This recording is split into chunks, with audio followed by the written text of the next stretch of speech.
Behold the Father's heart,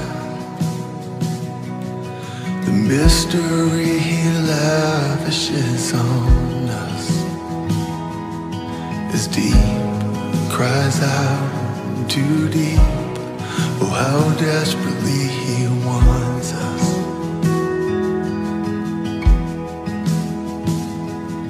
The thing. Celui qui réfléchit sur les choses trouve le bonheur, mais celui qui se confie à l'Éternel est heureux. Bienvenue, fidèles de l'émission L'Église et les pasteurs. Nous sommes là aujourd'hui devant vous avec un nouveau numéro pour vous présenter cette émission. Depuis que cette émission, puisque nous parlons de la foi, nous parlons de Jésus-Christ qui est notre fondement, nous parlons de beaucoup d'hommes de Dieu qui sont déjà passés sur ces plateaux, c'est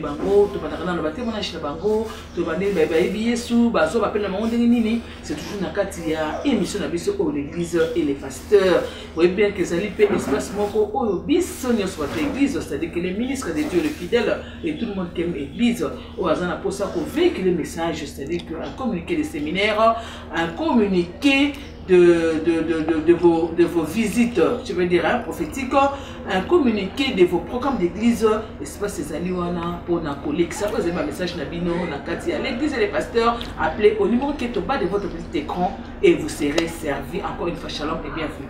Je ne suis pas seul sur ce plateau, je suis accompagné d'un éminent homme de Dieu, d'un pasteur,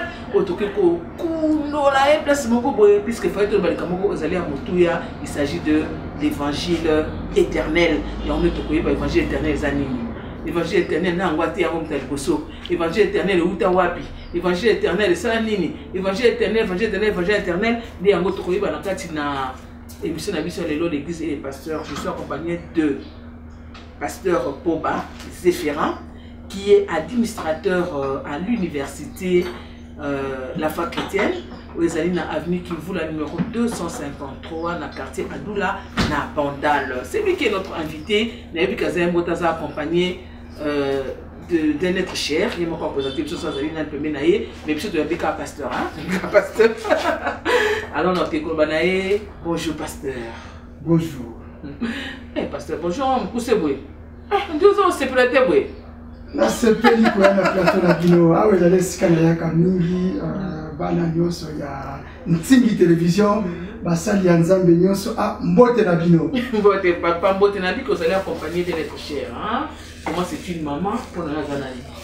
Azali aide semblable en accord avec la jeunesse de Moussou Nangai, Azapé Nakata Vision Nangai, Yango Azali présent au Moussalamo, la Sala Kamongamo, le Sala Kamongamo. Comment est-ce bien, moi, c'est peut-être que ce soit un beau théâtre, on va tout voir dans les petits. Bonjour maman. Bonjour. Nalobi, shalom, peuple de Dieu. Ngai maman Anne-Marie Titi, Nazali, Molongani, pasteur. Il est comme un pasteur. Alors, faisons ensemble. Parce que le pasteur, c'est Jésus-Christ. Maman, il a le pasteur. En accord avec Ephésiens 4, 11 à 14. Ok, on va commencer à pasteur dans le vie. Il est comme.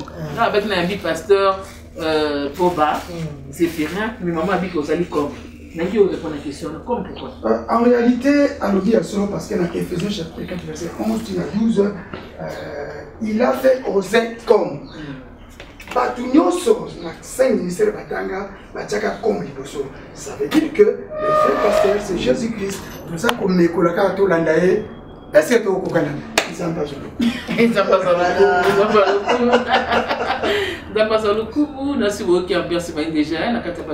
À l'église et les pasteurs. Là, je suis là. Voilà, l'église et les pasteurs. Na baki chambote. Mais donc tu vas pas la gaille. Tu as un bio comme. C'est là question bien. Pasteur Kenny. Comme pasteur pour Zéphirin. Comme il les a établis comme. On a tenu comme un entreprise. On a pasteur. Comme pasteur pour Zéphirin. Mais tout le pasteur on n'a pas essayé. Puisqu'il dit que quand des mamans lobby pour lobby comme moi, c'est-à-dire que vous avez un pasteur. C'est Jésus qui vous a établi comme pasteur.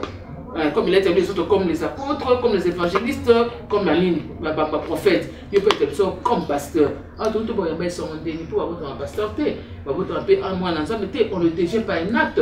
C'est-à-dire que ceux qui ont confessé Jésus de ta bouche, on dit mais mon nom Kazali, Seigneur Nayo, Dieu comme moi. Non, ça, mais ça, bon, tu vas pas peut-être sur le solo, ou un bail sous effectivement, dans mon canal, Jérémie, verset 6, c'est l'exemple global.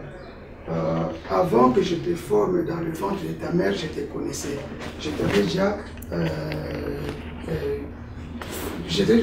J'étais déjà établi prophète des nations. Voilà Jérémie de la commission. C'est ainsi que Ngaïpe na tambola ka bisike belé biyambo ebele mais la 1900 to kaka na mukuse na 2009 nde na terme pe na bonzambe ya wuto na kota na zonga jusimate na lobite ke bon luka soki na salaka ni mais wuto na yati de na 2021 je suis avec le Seigneur. Nde na 2016 et yambo pe ba sali ba yebi côté de misanga attaque pasteur, ça veut dire que Dieu savait que je serais serviteur de Dieu. Dans la discussion.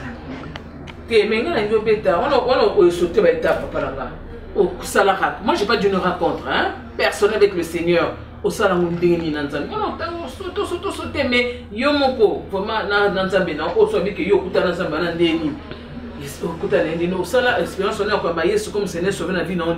Ça veut dire que Ngana Mutu a témé la Makamwanzambe. Ça veut dire que les gens qui ont fait et comme en 2009, moi, je suis là, Bongo Sikoyo, et Sengeli, va soigner. Pasteur Moko à Sambeli. Mais il y a un peu de temps pour moi. Ou tout le temps, on a continué. En tout cas, on a Simbaka, Beki, en tout cas, on a traversé d'ici que Belé, est-ce qu'il y a eu un Makamanzambe, mais on a gagné ce que tout Simaliso après 2016, on a côté sous Mozindo. Il faut que ils aient un passage de la Bible 1 Corinthiens chapitre 14 verset 2 où on a en effet celui qui parle en langue ne parle pas aux hommes mais à Dieu quand personne ne les comprend. C'est un esprit qui décrète des mystères. Les gens qui ont mis sous les fonds, écoute et les na koti mozindo, ça veut dire que na komi komo na makambu so pamba na komi ko sala makambu kutu kolega kutu ba pasteur na ibaka kala. Ça veut dire que on dit na rattraper bango na niveau bazalaki. On dit on rattraper na niveau zaki to koiti papa na ngai pouba. Mais okoma pasteur ndeni. Puisque yo bi ke eyambande, yamba sa kwa ndé église hein, ndé assemblée. Balinga na ndé yamba. Nakanisi na ebisa que na Jérémie 1:6 nzambe na yebaka autre kozala. Par contre na 29:11 j'étais formé pour un plan de bonheur. Donc plan où il y a bon nzambe katilanga et ça la kala et ça dans l'éternité nzamba yebaka. Mais tant ngonga ngwe kokaki de na ekokoma Jésus Christ. Pour abana côté il fallait ngonga ngo et kokale kokaki. Jean-Baptiste a présenté kala papa ko bana kusala. Parfois nous autres qui vont la question, nous comme vraiment la réponse dans la zone limitée. Mais nous avons la source dans le bas. Papa Nangai, quel est le témoignage ministériel pour voir que vous êtes pasteur, vous êtes comme un pasteur. Et donc vous allez savoir mon beaucoup il y a ministère pastoral wana ezakini. Vous va découvrir la carte que vous êtes pasteur. Qu'as-tu vu? Qu'as-tu entendu? Il y a 6 critères pour mon salaire nzambe tu as mon salaire nzambe. Tu résumes on a mis balé qu'as-tu vu qu'as-tu entendu? Ce que tu as dit ouais, ngayo na yoka ça au côté ya kabatu matéa ya suka. Ya moto télémina ba évangile éternel. Qu'as-tu vu qu'as-tu entendu? Atana lali atoni ngisingai na côté ya yango. Wana za kati nanga ezali ancré c'est ça. Ce que vous avez l'eau côté, ce que vous avez fait, vous avez monsundi à passer le songolo. Mais ce que vous avez l'eau, comme vous avez fait ça, yo au fond le mopé, vous avez au hésité, au babatate pour la colobayam. Yamo to Osana. Maman, maman répond, on commente, maman ngai, yo en tant qu'aide, pembe na papa na biso poba, et le connu yo mon en quatre cas pasteur. C'est ça la réponse. Un témoignage ministériel pour voir qu'il est pasteur. Édification du peuple de Dieu. Azo édifié le peuple de Dieu. Le peuple de Dieu a été assemblé. Comme nous sommes assemblés, nous sommes pasteurs, il faut avoir une église structure. Alors que les appelés comme pasteurs, il y a ceux, les apôtres devaient construire des églises. Mais les pasteurs, les évangélistes devaient édifier le peuple de Dieu. Donc, on a un pasteur pour édifier le peuple de Dieu. Maman, tu as dit, membre, nous sommes membre, il y a l'Université de la foi chrétienne sous le directif de Roger Baka. Membre, mais tu as l'Université de la foi chrétienne et vendu la chambre. Et si tu as été donc, dans mon cas, de près de loin, dans le pays comme Outre-mer, donc, pour édifier le peuple de Dieu. Pour nous, nous allons temple du Saint-Esprit. C'est pour édifier yo. Les autres édifier ma structure, mais la personne, il faut édifier les personnes. Alors, édification des personnes, ça passe à travers la transmission de l'évangile. Sinon, on peut s'en Jésus-Christ. Jésus-Christ, quand ça m'a combiné, surtout dans les évangiles, pour que le peuple de Dieu comprenne que, à comment une personne christocentrée peut être assis comme moi. Amen. Hosanna. Non, mais voilà, mais t'es papa, toi, dans l'église. Dans l'église. Pasteur Poba, on va nous dire que et a mandé comme ça que pasteur, n'est-ce pas? C'est-à-dire que c'est Eyamba qui vous a consacré, bien ordonné. Vous avez parlé de Eyamba, hein, et reconnaître que comme son pasteur. Dès maman, est-ce que les alliés université chrétienne de la université de la foi chrétienne ou bien église de comme son pasteur, ou les cas comment consacré, ordonné par qui? Et le cas de nous avons la Jérémie 1:6. Eyamba et reconnaître ngai que oyo aza mosali ya Nzambe. Lolenge mo pe na nzela mwana oyo za koteya ozoteya okoyeba ke oyo lolenge aza koloba akokoma kabwe. Lolenge c'est comme ça. Donc mon pasteur que je salue en passant, pasteur Simon Mopépé, a reconnu à moi alors que je ne suis qu'un secrétaire à l'église. Et d'ailleurs, il faut que je vous dise que lorsqu'il m'a dit, sur chaque fois qu'il m'appelait, il commençait à m'appeler au nom de pasteur. Alors moi, d'abord, j'ai fait même un mois. Et puis je me suis dit, mais il n'a pas la sauté. Ça veut dire qu'il a reconnu que on a comme on a quatre ya papa yo à cause de la monsale il me l'a dit comme ça. Et à comme ça mais les na koti mosino na bonzambe ko mimi na directif na été parce que makamwanzambe c'est le Saint-Esprit qui enseigne. Oyo mokayo pesinga ngana zongi na ndako Bible Torah de la divinité na koti mosino na komi koyeba ebele ce que batikilinga mwata mokena te ya baza comprendre que tout chose ali eza touché ya Saint-Esprit. Donc na wanande il fallait pas consacrer ba et c'est bataille ça va tout bomba ngai pe komona nga ezala kinakati ne bataille ça kingai uto tango wana de na ko sikoyo na sala ka putu ne sika ya mote putu na komaka pasteur second na simbaka et ya mwana bana ba bataille belé ça veut dire mokole no kwa fandi alobi papa Poba c'est toi qui vas diriger pendant temps ebele mais tango nzamba lobi tango kokyo kote na oyo moko neskana bimatuma na ndinga bana muto zalaka naye autant papa Simon nani Simon pasteur Simon Mopépé papa pasteur Simon Mopépé aza pasteur en église ni la main de l'Éternel na numéro 30 na mpasa na en face ya hôpital Kimbangiste na Kimbanseke Kimbanseke quand papa na sopo ba lobi alors quand papa na sopo ba Zéphirin yene kasali père spirituel na yo de qui êtes-vous fils c'est de qui êtes-vous fils c'est qui votre père spirituel puisqu'on dit que sans père sans repère qui sont vos repères qui est votre père spirituel en tout cas maman Sylvie na beaucoup décevoir le place wana il n'est pas mon père spirituel il est mon encadreur il fut mon conducteur le père à tous c'est le Saint-Esprit. Même Jésus-Christ, c'est le Saint-Esprit qui va les enseigner. Et ça, il n'est pas père. Père biologique, père, il n'est pas père. Père spirituel. Oh, je connais de gens qui ont deux pères. Hein. Parce que papa Ernest mon papa qui vit la père spirituel. Père spirituel père spirituel. On a reçu le patriarche médico mais il dit que son père spirituel c'est le patriarche Kelani. Tu reçois le docteur Ewango Arthur Abik Masali Bishop Olele. Mais comment nous avons que père a pour vous attaquer par le Saint-Esprit? Est-ce que ça qu'on dit maintenant que pasteur n'a pas côté mon livre Moussa Tukatinanga? Le père spirituel à tous c'est le Saint-Esprit de Dieu. C'est lui, il n'y a pas deux. Actes des Apôtres chapitre 2 verset 4. A quitté la Kibayekoli. Pierre, quel que soit Bobani Zaki Nangoba, Batamaki les Faki, mais mon collègue va Bima qui plus de 3000 personnes qui converties. Et puis Jésus a dit, on a accueilli. Oh, Yakoya, c'est l'enseignant, il a enseigné bien beaucoup. Puis Babini, le père spirituel n'est pas un papa biologique. C'est les Saint-Esprit de Dieu. Ça veut dire que tous les hommes de Dieu. Donc, vous voulez dire que ce n'est pas une personne humaine. Non, non. C'est non, on parle de père spirituel. Hein? Il n'est pas père spirituel. ABCD.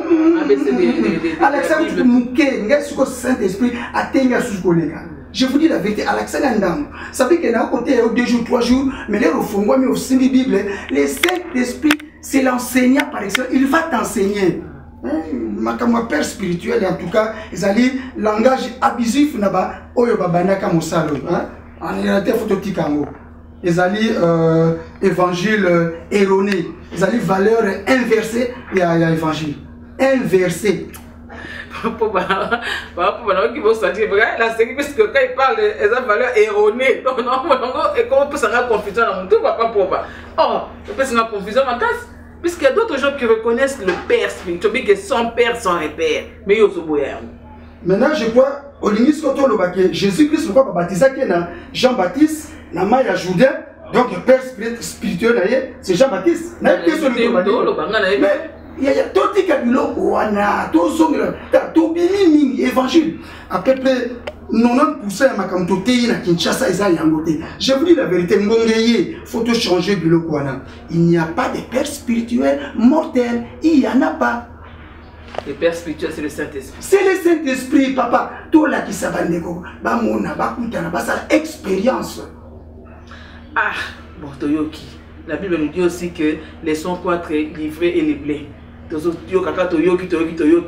Il faut ça puis blé ça puis toyé na biso président biso tozo kaka ndenge ezali mais toujours ko baka na ezali ba question na biso ya l'église et les pasteurs l'église et les pasteurs d'aujourd'hui pasteur Poba naina peut-être va faire kota na thématique na biso lelo autre va te dire que l'évangile éternel va te kota nenga kaka na oso na lo maman ba ki ba de po mo pour ba que maman ça aide na maman ça aide mais maman ça aide mais na mon epembe na outi na émission vous a okangama. On a une surprise que le bien comme pasteur adjoint.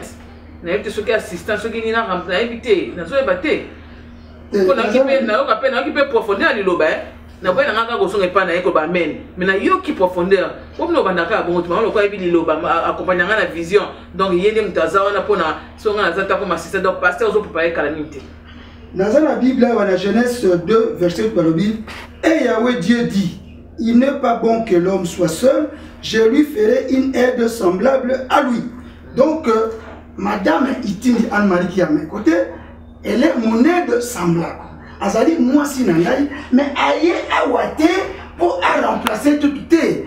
Josué, fils de Nun, c'est lui qui a remplacé Moïse. Na etonga ya yatama mweko qui est à occasion de ça pour les bisabango. Ezali moi na pasteur ta ko remplacer, ezali moi si a pasteur été. Soki ngai na silisi, soki to saraki structure moko boye, oyo azali na niveau na mta ko remplacer makamu moi cité. Makamu ya boya mbezali makamu ya royaume té. Na Kinshasa si na moni mingi na ngabo ya David de construire une maison. M'a permis que David a construit mais moi na construire ezali moi na Salomon de ton monarchie. Maintenant, le même Dieu qui avait demandé à David de construire un temple pour lui. Ce que l'enfant national dans le temple en entier, ce n'est pas vraiment. Effectivement, ce n'est pas vraiment paradoxal. Et ce n'est pas vraiment bâtiment. Tu as un bâtiment mi balé, temple à Salomon, on a temple mi balé, Babouka qui tire le Israël, il y a mis ça dans le bassin parce que. Oh yo, même pour Banda, que ça passe au moins de temps en temps pour faire dater. Et ça, exemple, pour s'appeler par l'église, on a pour ça que quand je n'ai pas un endroit où prier dans la paix, dans la tranquillité, donc ça m'a dit à la maison, est-ce qu'il faut que ma temple où ils ont construit de mettre des gens? En réalité, on a contre le débat Tonganda pour battre à Batou. Mais quand on faut battre. Il faut battre, il faut battre pension, tu vas c'est la pension T. Hein? Ce qu'on connaît, il faut que côté. Allez, faites de toutes les nations mes disciples. Il faut comme ça tu disciples quand. On sait qu'on perd le lot. Jésus a dit dans Matthieu 28, 19, Tinavette. Enseignez-les tout ce que je vous ai prescrit. Donc, il y a pas de Sakaoka, ti Okufa, au Salaka étudiant, mais il y a autant de Sabaka. Enseignez-leur, c'est tout ça, vous avez appris Botina, maman qui est né, mais ce qui est collé, dans cet esprit, ok, tu es une autre qui a libéré. Ah, on va d'église. Si on est là, on est là qui. Serviteur de Dieu, le moment est arrivé. Côté Yabatou, pour Bakoka, côté Yabasusu. Sauf qu'on est dans le rythme, bien sûr que tant que Bani ko pousse en 2019 et que Zonga Kajouste Makambosi et Baby. Makambosi et Baby, bien aimé. Nous sommes en train de suivre l'église et les pasteurs. Hein. Ça se passe sur Tigui TV, Cydia TV, sur YouTube et ça se passe aussi partout où vous voulez. Mais tout ça continue quand on a bonhomme de chemin, mission d'église et les pasteurs. Mais avant tout, quand on a deuxième volet d'Abisso, on a invité notre pasteur Poba. Pasteur Poba, sur vous, est-ce que vous avez écrit des livres ou bien vous faites des conférences? Question on a posé, on a vu un ministère, on a posé pour tous les deuxième volet d'Abisso. Vie dans personnel. On a posé, on a raconté, on a un moteur pour battre au malade. Celui qui est en Christ est devenu une nouvelle créature. Voici les choses censées se passer, toutes choses deviennent nouvelles. Oh, yanga ya kalanaza na tina langote. Oh, yebanga etali yo, tana nazali mutu ya sika. Merci beaucoup. Réponse il y a pasteur la mission Poba, comme pasteur Poba Zéphirin Yangara, comme pasteur maman comme pasteur maman Anne. Maman Anne-Marie. Maman Anne-Marie dit David Obengaye comme pasteur. Il y a bien en bas les mots comme pasteur. Qu'est-ce que les pasteurs du pasteur, c'est Jésus-Christ. À tout le temps, les canards, ils allaient deuxième volet émission Nabisso. Là, vous avez deuxième volet émission Nabisso. Mais avant toute chose, on a des petites annonces. Quand tu veux que ce passe, c'est pas pour une annonce, pour communiquer, pour un séminaire, pour un bloc, pour l'église bénie de Dieu, elle est dirigée par le visionnaire Ernest Mungu, elle est numéro 3 dans la commune de Kintambo, référence dans la maison Bungo, dans la Vélodrome, organise les enseignements sur la croissance chrétienne. La croissance chrétienne, on a exactement le mardi à partir il y a 16 h et aussi là vendredi, et ça juste pour préparer la croisade. Quand on a parlé de la croisade, on a parlé de la croissance spirituelle pour les cas dans les zones de baptême et au Salama dimanche na Tongo. Alors, il peut se faire la puissance de baptême. Les enseignements sont là, c'est ceux qui font le numéro 3. Na commune de Kintambo, référence dans la maison Bungu, on a vers Vélodrome, là où le pasteur Ernest Mungu est visionnaire, je salue sur Esther Mungu, qui est aussi aide dans son ministère de prophétesse aux côtés de l'évangéliste Ernest Mungu. Na kété sous la commune à Lemba, na quartier Louvoulou, référence na terrain Elimo Santou, na Renango Trinité, place où l'église Alpha Omega organise des soirées de séminaires. Des soirées de séminaires où ils ont dénommé Briser les hôtels de famille. C'est du 5 au 12 septembre de 16 h à 19 h. Qui sera l'orateur de ces soirées de séminaire? Ce n'est autre que le pasteur Alpha, qui il va aussi parler de son témoignage. C'était un ancien sorcier, magicien et puis catcheur à l'époque. C'est lui qui est maintenant aujourd'hui le pasteur Alpha. Il a tenu la soirée à séminaire briser les hôtels des familles du 5 au 12 septembre à l'église Alpha Omega na quartier Louvoulou na avenue Nango Moana Outa numéro 35, référence terrain Elimo Santou, des places Oyo. C'est mieux de se tenir. Maintenant, comme c'est l'église et les pasteurs, nous ne devons pas quand même oublier de parler de cette nouvelle triste aussi, OEP et église de la Mobimba du monde entier, je dirais, puisque l'église universelle a été amputé des membres d'un grand baobab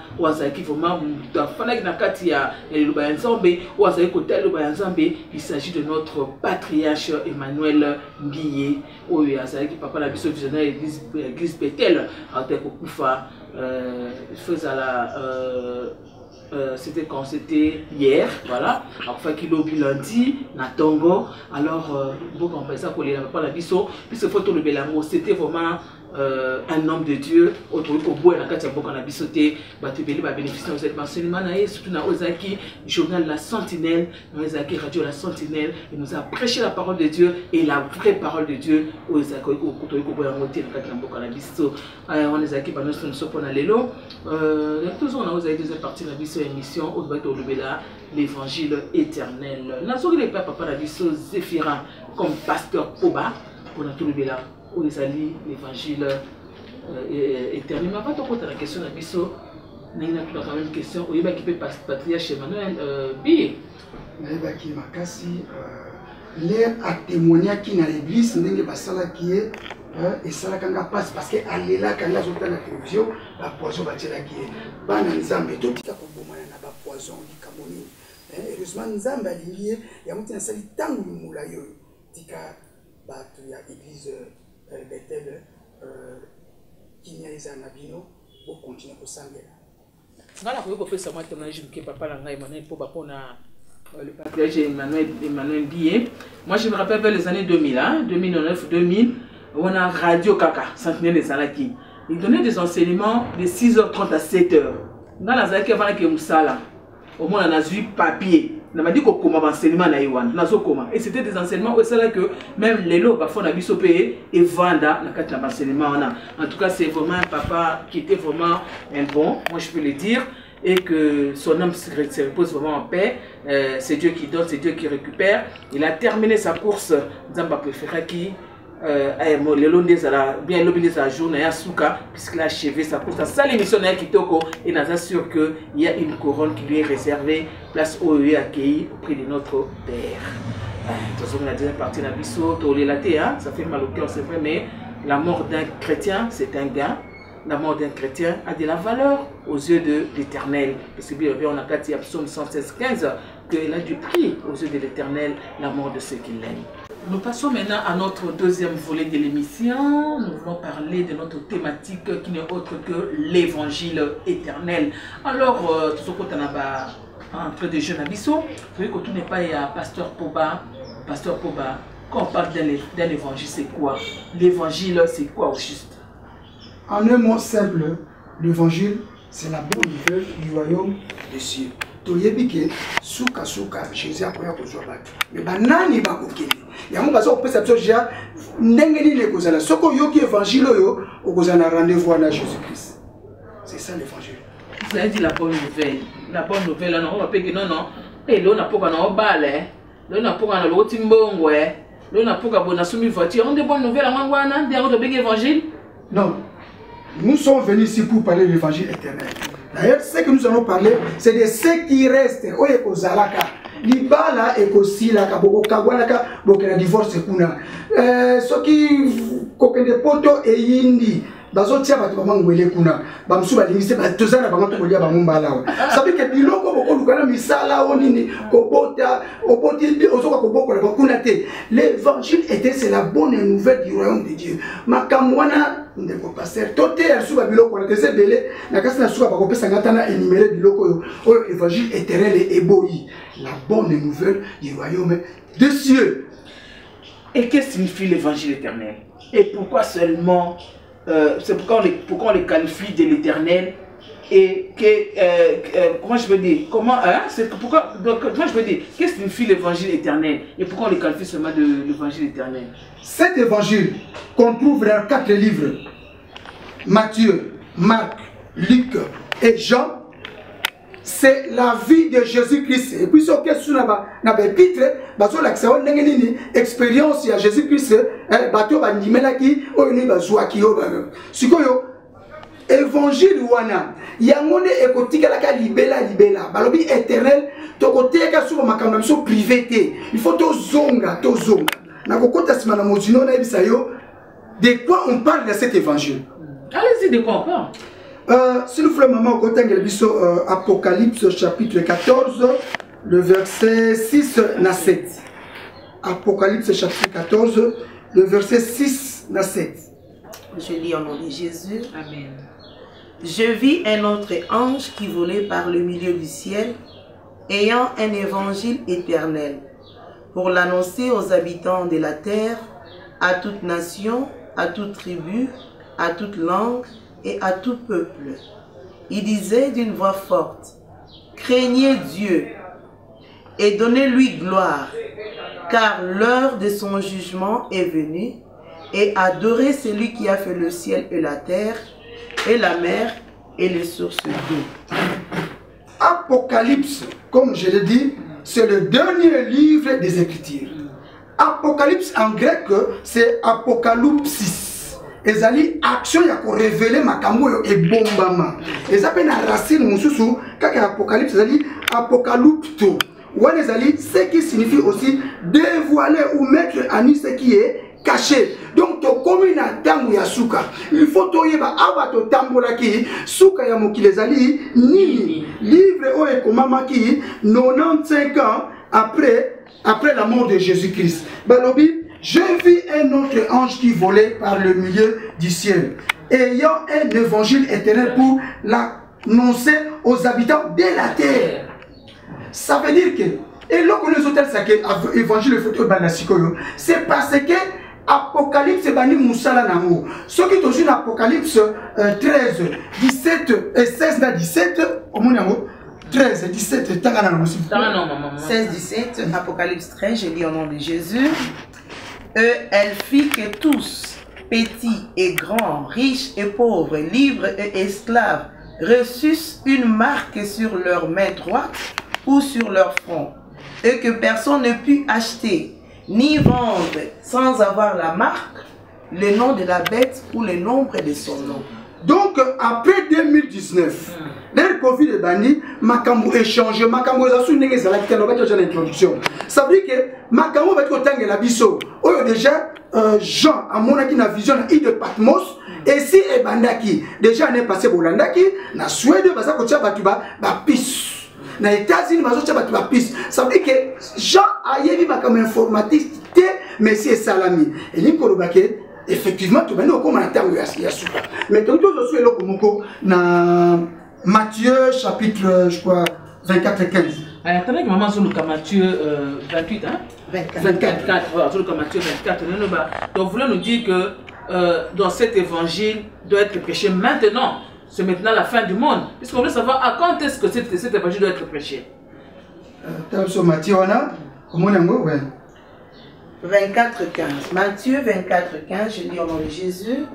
Et c'est pourquoi, lorsque vous verrez l'abomination de la désolation dont a parlé le prophète Daniel établi en lieu saint, que celui qui lit fasse attention. Maman Sylvie Balobi, que celui qui lui fasse attention. Question posée, il y a un peu de kuna. Banani va poser qui va y être collé, va porter. Tali Samson Jésus, fin du monde, vous allez n'enguer. Tali Sabiso, il y a un peu de kuna. Daniel a le bâtiment de Daniel. Alors, les choses pour ça, désolation et côté en lieu saint. Lieu saint, c'est quoi? Na yebiso que na 1 Corinthiens chapitre 3 verset 7. Obi désolation ezo kokota na lieu saint. O lieu saint ezali temple. Temple nzoto na yo ningi balobi na 1 Corinthiens chapitre 3 verset 16. Tomoni lelo makambo esalama na Sodome et Gomorrhe lelo na mokilo ya biso esani koleka. Mwasi na mwasi babalani, mobali na mobali babalani, mwasi abali mbwana ye na mboka muso Allemagne ba autoriser mama abala mwana mobali, papa abala mwana mwasi, papa mama Sylvie tangu ya suka yango yo balobi ke oya komona biloko ya sala attention tangu yo tanga kaka ba mboka na balobi ba mboka na biso to mona pe bino ba sena nzambo zo bino ba musicien na kati ya ba temple. On est en fait temple ya nani ya za consona. On est en si balobi to sali nini bino ba sena nzambe to no kombo bino ba musicien mokili na kati ya ba temple, na kati ya ba église. Oyo voit déjà depuis le début que les alliés temple construit le main des hommes. Ça fait une partie de valeur spirituelle inversée. Tokenaka kosambela pona kokumisa nzambe. Pona kobina mutu asite, pona kobina kingodingodi te, pona kobina engundele te. Tokenda kuna pona kokumisa nzambe. Awa yo passer comme ko zwali puta, ça fait honneur ya nzambe et comme na yo. Mais là to kotala biteni ni ça tout ça ko constituer évangile éternel. Natalisi est-ce que zali ndeko nanga passer okolela parce que nzambe akabolaka. Lokumu na ye na batute. Passer Poba. obi mutu abuna mutu ashengundele mwana za ka ba komo mutu nda apesa comme ça apesa ka mutu pouvoir na début ya nani ya mokili que ani nomé mabiloko nda nomé ba danse ba mutu mais na bible beto ko songa to mona mwasi ya nani ya Moïse ya David le roi David a reproché mon ben nabi que non tu es un tu peux pas danser comme ça devant l'arche de témoin il y a pas ça qui réponse ni yo mutu ashikaka bon danse David a bien makina ma David yo bien chose za ndeni maman Sylvie vous avez raison mais Keba c'est lui qui mélange la loi et la grâce, prêche un faux évangile. Et ça, la loi, c'était l'ombre des choses à venir. On ne peut pas tout prendre. Maintenant, Jésus est venu. Est-ce que Jésus a bien un temple pour le Congo Penabina? Maman, vous avez déjà dit pour toi, Jésus a bien un temple pour le Théaya. Et puis, tu as dit, tu attends la grâce. Pourquoi on a posonga kaka posonga kuna? Awa basai ko tumambe kana bangombe. Combien bananza me bana bangombe dimanche ya lobi oyo tumbaki. Maman, tosonga mingi kuna te. Ah, parce qu'il est beau boulot. Papa, cet évangile éternel concerne tout le monde ou bien seulement une partie des gens? Est-ce que nous autres, on a catégorie l'air batangi biso balobi na Apocalypse 14 6 balobi pour l'annoncer aux habitants de la terre. Yaya soko za na mokili nzamba sala makamona za roba oza conseiller balobi à toute les nations, balobi à toute tribu, balobi à toute langue et à tout peuple. Ça veut dire que awana za koloba naza koloba te que pour la nene oza la catholique, oza la kimbangiste, oza la mona descendant Ismaël donc nous les musulmans, oza la mutu ata honda tango ekoki fongola mathieu peut-être si on comprend de tout la numéro nangai bon on explique makamango. Ici on parle de tout le monde. Le premier habitant c'était Adam et Ève. Bangonde bakiti si biso nyoso ata olobaka munoko toyoka kate makambo yo ozali concerné c'est tous les habitants de la terre. Évangile éternel et talibino nyonso. Talibiso nyonso na yope. Nangai. Ah, yozo nangai. Bibisanga nangai. Ngaku na liboso. Na maman. Toza liboso.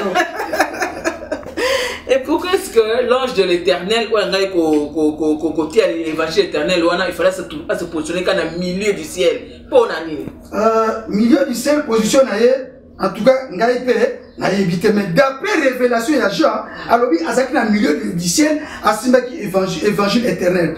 Ange de l'éternel, azali messager, batinda qui est moi la bitinda. Keba, yom to semble la angiologie, ko semble la ange, ba ka la bitinda. Oh, bah, ministère des anges. Les anges sont là pour nous sécuriser. Bible dit qu'ils campent tout autour de ceux qui les craignent, non?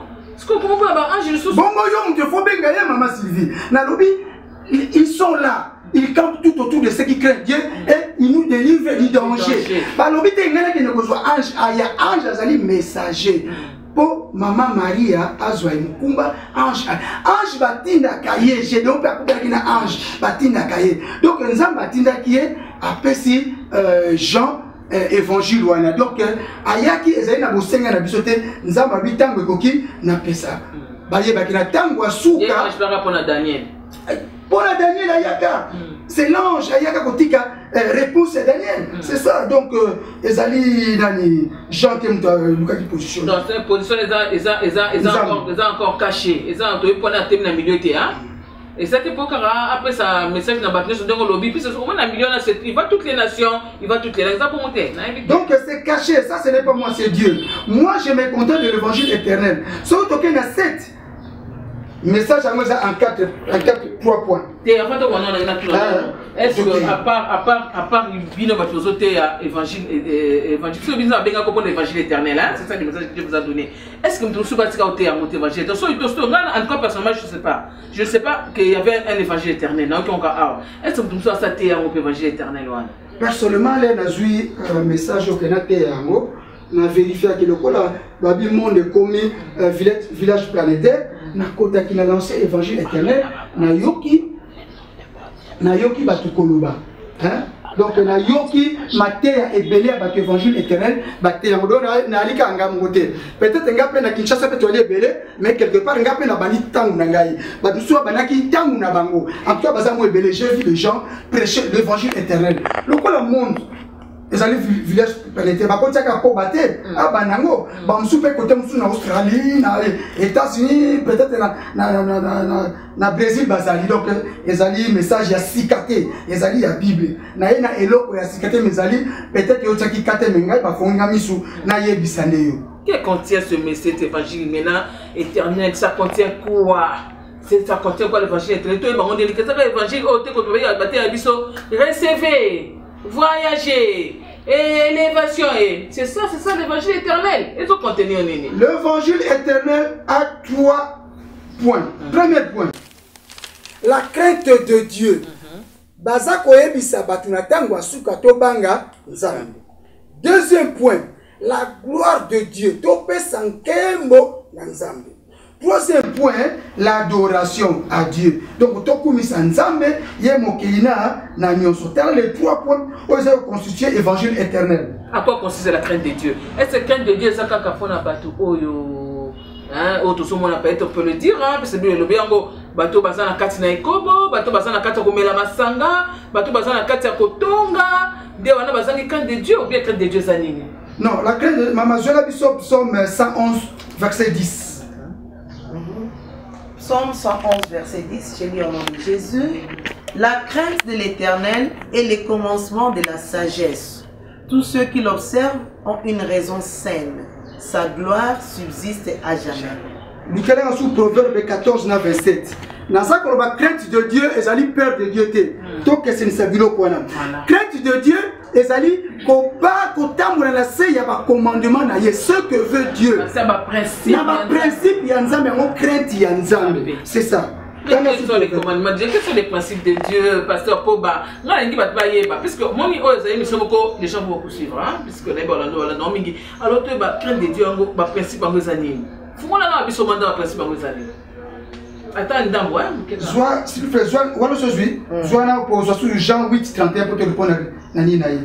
Répondre à Proverbe 14, 26, hein? 27. La crainte de l'Éternel est une source de vie pour détourner des pièges de la mort. Soit parce que Jean 8, 31, ou est-ce que tu réponds clairement à mon tour Naï? Jean 8, 31. Jean 8, 31, je lis au nom de Jésus.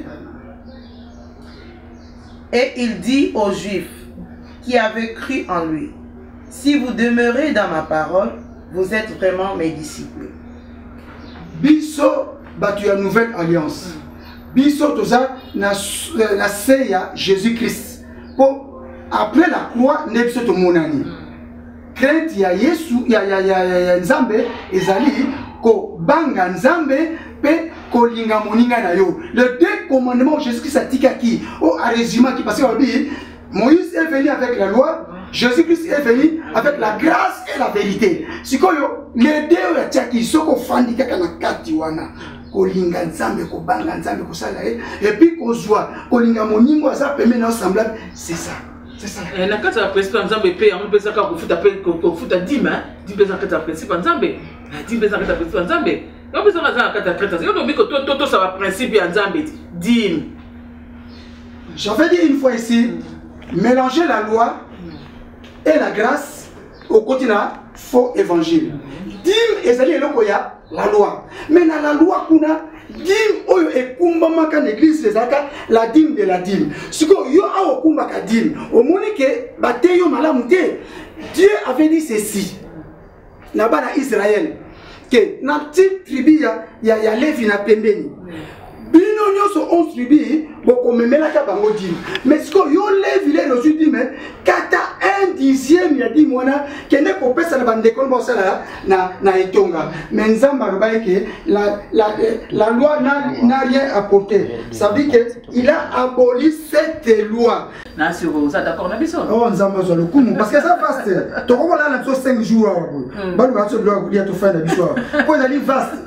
Mais ça va coordonner na yo, ça va passer la pour ça pour mon yo puisque c'est vous savez déranger hein. Vous savez vraiment déranger bah ça va coordonner na yo très bien pour ça bah benga yo 60 avec ça là yo. Numéro nangai 99 999 37 91 et ça peut na WhatsApp na numéro wana Bandela 99 999 37 91. Moussou Cezali 084 00 11 929. Nalobi 084 00 11 929. Ce qu'on benginga na ko répondre. Ce qu'on bito partager to ko partager ça musala na ngai. Na ko ya partout. Mathieu 10 8 lobi vous avez reçu gratuitement donné gratuitement. Na ko senga yo pe mbongo te. Ko benginga na ko ya. Voilà, nous sommes arrivés vraiment à la fin de notre émission qui est au Boenga, mais ce n'est qu'une première partie. La deuxième partie viendra et Bukolanda, pasteur Poba, qui sera toujours accompagné de son épouse, Maman Anne, en allant à Pona. Aux alliés, vous en appelez ça bango. Vous les numéros, appelez le numéro na Benga. Si vous besoin de Benga, le numéro nanga, ngana rotiam na contact na Ebo Solola.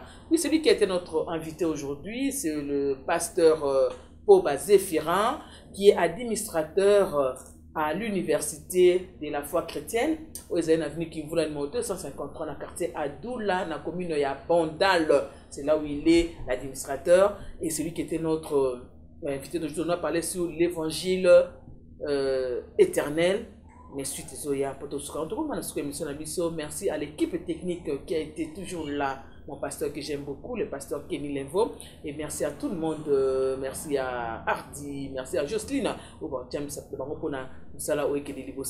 Et merci aussi à mon DG, André Makanda, l'aigle. Moi j'appelle l'aigle. L'aigle André Makanda. Et on se voit prochainement à un nouveau numéro. Au revoir. Behold the Father's heart, the mystery He lavishes on us is deep, cries out too deep. Oh, how desperately He wants.